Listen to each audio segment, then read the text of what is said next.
Hello दोस्तों, स्वागत है आप सभी का। यहाँ पे आज जो प्रश्न था उसके सवाल के जवाब के लिए कल का वीडियो भी जो बना था वो बनाया तो था, लेकिन उसमें कुछ आवाज को लेकर परेशानी खड़ी हो गई। उस वीडियो को मैं एक बार दोबारा से बना दूंगा। वो बेसिकली नाड़ी के आधार पे इस बात को फिक्स करने के ऊपर था कि विवाह होगा अन्यथा नहीं होगा, उसको हम किस तरीके से नाड़ी के शास्त्र में देखते हैं। आज इस कुंडली को देखते हैं। यहाँ पे जातक ने प्रश्न जो किया है वो ये कि क्या जिनसे भी विवाह होगा, वो उनके कैरेक्टर के ऊपर उन्होंने क्वेश्चन कर दिया। तो इस कुंडली के अंदर सबसे पहले देखने और समझने की कोशिश करते हैं ऐसी क्या स्थितियां हैं कि व्यक्ति अपने वैवाहिक जीवन के बारे में इतना ज्यादा निराशावादी हो रहा है कि वो दूसरों के ऊपर ये सोच रहा है कि दूसरों का कैरेक्टर कहीं गलत तो नहीं हो जाएगा। जब कभी भी कुछ इस तरीके के कंफ्यूजन्स माइंड में क्रिएट होते हैं तो इसका सीधा सीधा अर्थ होता है कि कहीं ना कहीं कुंडली में या तो सेवेंथ हाउस का स्वामी या कारक शुक्र जो है वो किसी ना किसी रूप में पीड़ित अवस्था में पाए जाते हैं। ठीक है, तो अब इस कुंडली में भी देखने की कोशिश करते हैं कि ऐसी क्या स्थितियां बन रही हैं कि व्यक्ति जो है वो चीजों को लेकर एक अलग ही धारणाओं को बनाने में सफल हो रहे हैं। सबसे पहली चीज कि जब कभी भी हम मैरिज के पॉइंट ऑफ व्यू पे चार्ट्स को देखें तो इस बात को इंश्योर करें कि सेवेंथ हाउस के लॉर्ड, ठीक है, ना सिर्फ कि लग्न कुंडली से बल्कि चंद्र कुंडली और सूर्य कुंडली से क्या कह रहे हैं, क्योंकि प्रभाव जब कुंडली मिलान की बात होगी तो चंद्र कुंडली को ज्यादा अहमियत मिल जाएगी। अब इस कुंडली में देखिए, लगन कुंडली से अगर हम देखने की कोशिश करें तो सेवेंथ हाउस मंगल के पास, मंगल उससे जाके बैठे हैं षडाष्टक और राहु केतु की एक्सिस में जाके पीड़ित हो चुके हैं। पहली कंडीशन, अंगारक दोष जो है वो कार्य करता हुआ नजर आता है, जो किसी न किसी वजह से आपके मैरिज लाइफ को प्रभावित करेगा। अभी इससे एकदम से किसी भी चीज के जजमेंट पे मत आ जाइएगा।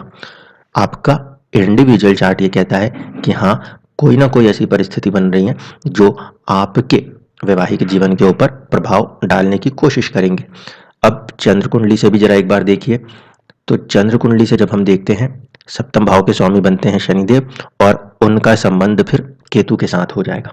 शनि का केतु के साथ संबंध भी फिर वही स्थितियों का निर्माण कर रहा है जैसे राहु का मंगल के साथ संबंध स्थापित होने पे हो रहा है। तो दोनों ही सिचुएशंस के अंदर लगन कुंडली का सेवेंथ लॉर्ड भी और चंद्र कुंडली का सेवेंथ हाउस लॉर्ड भी इस बात का इशारा करता है कि कहीं ना कहीं चीजें जो है वो थोड़ा सा किसी रूप में प्रभावित अवश्य होंगी। अगर चंद्र कुंडली को ध्यान से समझा जाए तो ऐसे स्थिति में जातक की जो विवाह है वो तकरीबन तकरीबन 30 साल की उम्र के बाद, या बल्कि जब शनि का गोचर मीन राशि के इस जन्म के शनि के ऊपर से हो उसके बाद हो तो ही चीजें ठीक ठाक चल सकती हैं। कारण क्योंकि यहाँ पे सप्तम भाव के स्वामी खुद शनिदेव बने हुए हैं और दूसरी तरफ वो कहीं ना कहीं प्रभावित हैं, पीड़ित हैं। ऐसी अवस्था में हमने देखा लगन कुंडली का सेवेंथ हाउस लॉर्ड भी राहु डिजायरफुल प्लेनेट के साथ जुड़ के डिस्टर्ब है और दूसरी तरफ शनि जो कि चंद्र कुंडली का सप्तमेश है वो भी राहु केतु के प्रभाव में है, जिसमें कि चंद्र कुंडली का स्वामी शनि केतु के प्रभाव में होने के कारण त्याग की भावना को उत्पन्न करा सकता है, वैराग्य की भावना को उत्पन्न करा सकता है। किन्हीं भी जातिका के साथ आप जुड़ेंगे तब भी ये स्थितियां पैदा हो सकती हैं। इसीलिए किसी भी चार्ट में इंडिविजुअल चार्ट को सबसे पहले देखिए। आपके अपने निजी कर्म की वजह से आपकी कुंडली चल रही है, आपको जीवन में जो भी व्यक्ति मिलेगा आपके अपने निजी कर्म के वजह से ही मिलेगा। दूसरे के चार्ट में ये युति या वो युति से कोई फर्क नहीं पड़ता। आपका जो एक प्रश्न था वो ये कि मंगल की युति शुक्र के साथ है तो सामने वाला व्यक्ति कैरेक्टरलेस हो जाएगा, ऐसा नहीं होता। मंगल और शुक्र की युति कुछ ही लग्नों के अंदर वो प्रभाव देंगी जहां पे मंगल या शुक्र का संबंध सप्तम या अष्टम भाव से होगा। ठीक है, अब आपकी कुंडली में अगर हम इसी चीज को यहां से लगा के देखें तो मंगल के साथ राहु की युति जो है यह आपकी कुंडली को डिस्टर्ब करती है, क्यों? क्योंकि इस स्थिति में जो आपका 7th हाउस का स्वामी बन रहा है मंगल, वो ना सिर्फ कि 7th हाउस लॉर्ड है बल्कि वो 2nd हाउस लॉर्ड भी है। ध्यान से समझिएगा इस बात को। लगन कुंडली से ये जो 7th हाउस का लॉर्ड बन रहा है मंगल, वो ना सिर्फ कि 7th हाउस लॉर्ड है बल्कि वो 2nd हाउस लॉर्ड भी है। अब इसमें दो चीजें बन सकती हैं। एक, या तो आप अपने साझेदारी में चीजों को ना मेंटेन कर पाए तो आप बाहर मूव कर सकते हैं, क्योंकि राहु का प्रभाव उसको बढ़ाने का प्रयास करेगा, पहली चीज। दूसरा, इसी चीज को देखने के नजरिए को अगर ध्यान से समझें तो 2nd हाउस लॉर्ड यानी कि वेल्थ को बनाने की चाहत जो है वो व्यक्ति के अंदर कहीं ना कहीं डेवलप होगी। और 7th हाउस विवाह से हटके साझेदारी का और व्यापार का भी होता है। तो हो ये भी सकता है इस कुंडली के हिसाब से कि जातक जो है वो ज्यादा से ज्यादा धन अर्जित करने की लालसा में विदेश यात्राएं, लंबी यात्राएं या ऐसी चीजों में उलझे हुए रहें, जिसके कारण कि वैवाहिक जीवन के अंदर चीजों में थोड़ी सी कमी महसूस हो सकती है। इस चीज को समझिएगा। एकदम से कहीं पे भी जजमेंट में आ जाने की बात नहीं हो सकती, क्योंकि यहाँ पे देखिए, मान लिया कि मंगल जो है वो 7th हाउस का स्वामी है, 12वें के साथ उसका संबंध अच्छा नहीं है, राहु के साथ भी उसका संबंध अच्छा नहीं है, लेकिन अभी मैं ये नहीं कह सकता कि वो सीधे सीधे आपके कैरेक्टर के ऊपर इफेक्ट कर देगा। आपके सोचने का ढंग राहु स्वाति के साथ जुड़ा हुआ है, ठीक है। अब राहु का संबंध इस कुंडली में 12वें घर से है।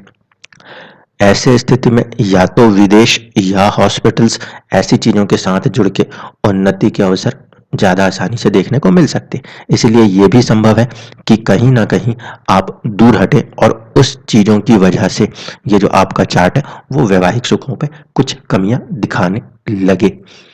अब यदि ये स्थिति उत्पन्न नहीं होती है, आप अपने प्रोफेशन की तरफ या ऐसी चीजों की तरफ इसमें इंटरेक्ट होकर नहीं उलझ रहे, तो फिर आप अपनी सोच के कारण ही, क्योंकि ये अंगारक दोष है, व्यक्ति Rahu abnormal thoughts, unnatural thoughts या बहुत ही दूरगामी सोच, एक ख्याल आने की जगह 50 अजीबोगरीब ख्याल आना, ऐसे ख्यालों के साथ कनेक्ट होकर कहीं ना कहीं आप चीजों को डिस्टर्ब कर सकते हैं।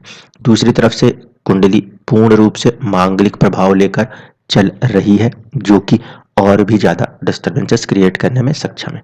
तो सबसे पहली चीज, एज 28 क्रॉस मंगल की वजह से। सेकंड, चंद्र कुंडली को देखें तो शनि का प्रभाव है, बहुत ही प्रैक्टिकलिटी, बहुत ही मेच्योरिटी की रिक्वायरमेंट है, और वो भी जब तक कि शनि जन्म के शनि को क्रॉस ना कर दे, कम से कम उस केतु कर्मा को क्रॉस ना कर दे, तब तक सबसे पहले अवॉइड करिएगा। अब आ जाइए नवांश के अंदर। नवांश कुंडली बिल्कुल क्लियर इंडिकेशन दिखा रही है। फर्स्ट हाउस लॉर्ड जो बन रहे हैं वो हैं गुरु, गुरु जो हो रहे हैं वो हो रहे हैं नीच राशिस्थ। इसके बाद शनि जो है वो नीच भंग का प्रयास करते हुए नजर आते हैं, पहली चीज। दूसरी चीज कि 7th हाउस नवांश का पूरी तरीके से पाप पीड़ित हो चुका है। पाप पीड़ित क्यों हो गया? एक तो यहाँ पे 7th हाउस का लॉर्ड उठ के 8th में गया, जो कि वक्री अवस्था में 50-50 हो गया। दूसरी तरफ यहाँ पे शनि और केतु की मौजूदगी और मंगल की दृष्टि प्रभाव दिखाती है, ठीक है। तो अगर इस बात को समझा जाए तो नवांश की कुंडली में, आपकी खुद की कुंडली में कहीं ना कहीं ये चुनौतियां हैं, लेकिन इसको इस तरीके से कह देना कि ये जो है डाइवोर्स को ही दर्शाता है, ऐसा कोई जरूरी नहीं है, ठीक है। अब कारक की अवस्था को समझ लीजिए।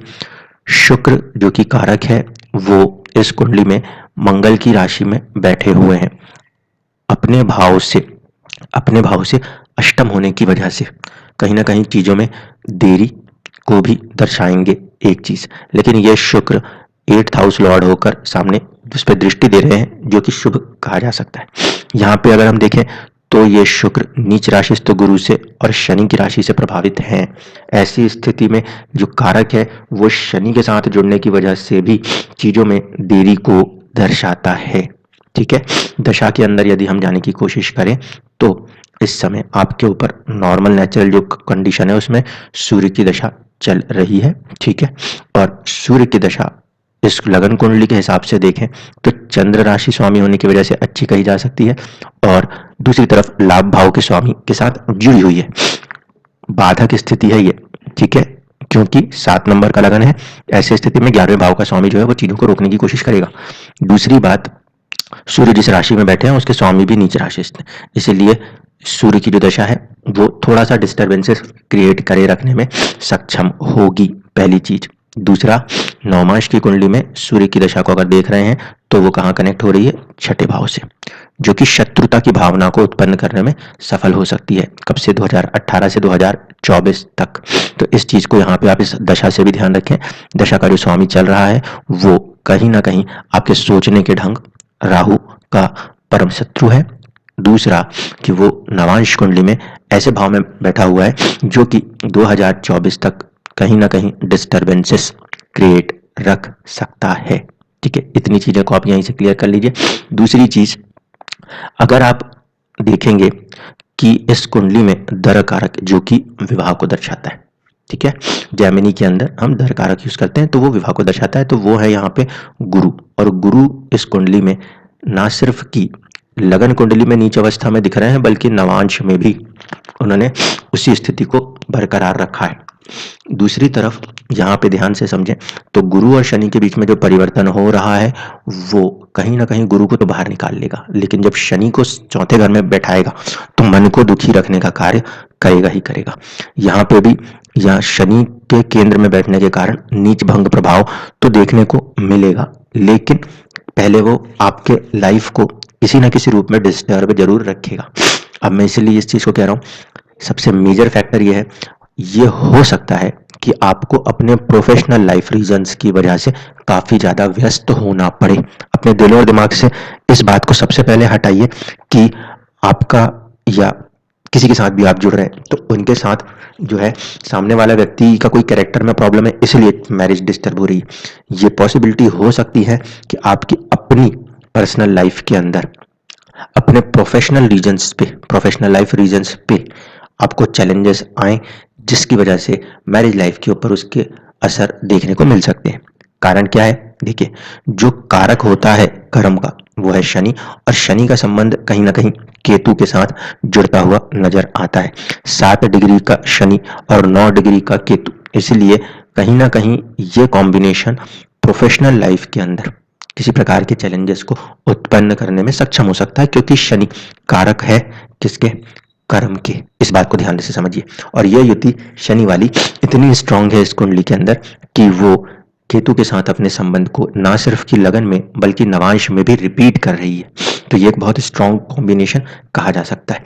अब ये केतु प्रभावित किसे कर रहा है? या तो प्रेम को, संतान को, या फिर घर बार को, मन के सुख को। ठीक है, इसलिए इस प्रभाव को ध्यान से समझिए। ये जरूरी नहीं कि मैरिज है तो उसकी वजह से चीजें डिस्टर्ब है। शनि का कारक तत्व कर्म है तो कर्म की वजह से भी डिस्टर्बेंसेस आ सकते हैं।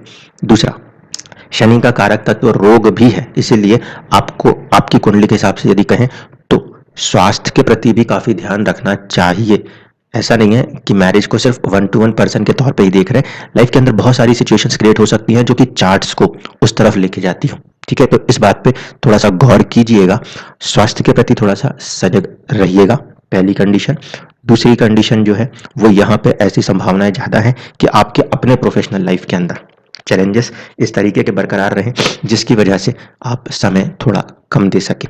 कारण 6th हाउस का स्वामी गुरु जो है वो नीच राशि ना सिर्फ की लगन में है बल्कि नवांश में भी है। और दूसरी बात है, इस कुंडली में चंद्र कुंडली को अगर आप बना के देखते हो तो गुरु के साथ चंद्रमा का जो संबंध है वो 6-8 का संबंध है, जिसे अच्छा नहीं कहा जाता, जो मन को किसी न किसी बात पे दुखी रखता है। ठीक है, ऐसी स्थिति में अगर आपका काम टूरिंग से जुड़ा हुआ है, लंबी यात्राओं से जुड़ा हुआ है, और आपकी यही विचारधारा रही, सोचने का ढंग यही रहा कि सामने वाला पार्टनर जो है वो चीट कर सकता है, तो फिर सामने वाला कुछ करे या ना करे, एक प्रकार से राहु एक ख्याल अगर आपको दे देता है तो वो ख्याल आप कभी भी उस मिसअंडरस्टैंडिंग को खत्म ही नहीं कर पाएंगे। इस बात को ध्यान रखिएगा। इसीलिए आपकी कुंडली के अंदर जो 2-3 चीजें हैं उस पर फोकस करिए। एक तो ये कि राहु आपके सोचने का ढंग है, 12वें में बैठा है, हॉस्पिटल या विदेश के साथ जुड़ के पहले अपने आप को स्टेबल कीजिए, अपने थॉट प्रोसेस को स्टेबल कीजिए। दूसरा, आपके चार्ट में क्योंकि राहु का संबंध मंगल के साथ जुड़ रहा है जो कि या तो व्यापार, बिजनेस या फिर मैरिज के लॉर्ड बन रहे हैं, ऐसी स्थिति में उनको लेकर हजारों ख्याल उत्पन्न होंगे, उसे भी आपको अपने आप से खुद को कंट्रोल नियंत्रित करते हुए ही रोकना होगा। चंद्र कुंडली से भी मैंने आपको दिखा दिया कि चंद्र कुंडली का जो सप्तमेश है उसका संबंध भी राहु केतु एक्सिस में है। चीजें जो है वो अगर देर से बनेंगी तो ज्यादा बेहतर बनेगी, वरना चंद्र कुंडली में शनि और फिर केतु का प्रभाव जो बनेगा वो वैराग्य की भावना को उत्पन्न करेगा। सूर्य कुंडली से जो सप्तमेश बन रहे हैं बुध, वो बुध का संबंध खुद सूर्य के साथ स्थित हो रहा है। सूर्य इस कुंडली में 14 डिग्री के हैं तो बुध वहीं पे 21 डिग्री के हैं। कहीं ना कहीं ये जो प्रभाव है अग्नि तत्व ग्रह के साथ बुध का संबंध आ जाना, वो भी सूर्य कुंडली से लाइफ के अंदर, मैरिज लाइफ के अंदर सीधे सीधे सूर्य का प्रभाव, पृथकतावाद का प्रभाव जो है उसको उत्पन्न करने की कोशिश कर रहा है। इस कुंडली को ध्यान से समझ लीजिए। सूर्य कुंडली के आधार पर अगर देखें तो मैरिज लाइफ के अंदर पृथकतावादी प्रभाव उत्पन्न हो रहा है और इसे उत्पन्न करने का कारण क्या बन रहा है? सेकंड हाउस में गुरु नीच राशिस्थ। तो आर्थिक उन्नति के वजह से, वेल्थ मेकिंग्स की वजह से मैरिज लाइफ के अंदर डिस्टर्बेंसेस के थॉट्स क्रिएट हो सकते हैं। इन चीजों को आपको अपनी जागरूकता और खुद को संयमित करके रोकना होगा, क्योंकि सूर्य कुंडली में यदि देखा जाए तो दशम में मंगल और राहु की युति है जो आत्मा को कर्म के अंदर भी बेचैन रखने की स्थिति दर्शाती है। तो मैं बार बार एक ही चीज की तरफ इशारा कर रहा हूं, आपकी प्रोफेशनल लाइफ रीजन बन सकती है जो कि आपके मैरिज लाइफ को प्रभावित करे, लेकिन आपके थॉट प्रोसेस में यदि पॉजिटिविटी है तो सामने वाले व्यक्ति का जो समर्थन आपको मिलेगा आप उसको ले सकेंगे। अन्यथा अगर आपकी यही थॉट प्रोसेस रही कि इस युति और उस युति की वजह से व्यक्ति जो है वो बाहर हटेगा, तो आपका इंडिविजुअल चार्ट ही कह रहा है कि आपकी मैरिज लाइफ में प्रॉब्लम है। आपके साथ हम किसी को भी जोड़ दें, आपके साथ हम किसी को भी जोड़ दें, आपकी अपनी इंडिविजुअल लाइफ चैलेंजेस को लेकर चलेगी, उसका प्रभाव आपके वैवाहिक जीवन पे पड़ने वाला है। इसलिए कोशिश या उम्मीद यही है कि आप सीधे सीधे थॉट प्रोसेस को पहले कंट्रोल रखिएगा और अगर हो सके तो, पॉसिबल हो सके तो मैरिज को थोड़ा सा विलंब से ही करें। क्यों? क्योंकि कहीं ना कहीं चंद्र कुंडली जो है वो इस बात का इशारा कर रही है। अन्यथा जब ये शनि का गोचर मीन राशि में केतु के साथ होगा तो चले आ रहे किसी एक कार्य के अंदर बदलाव की स्थिति होगी। आज यदि आप जॉब के अंदर भी हैं तो 2.5 साल के बाद हो सकता है उस जॉब में भी किसी प्रकार के बड़े परिवर्तन आपको जीवन में देखने को मिले। इसलिए थोड़ा सा यहाँ पे टाइम लीजिएगा, टाइम लेने के बाद ही आगे बढ़िएगा। धन्यवाद।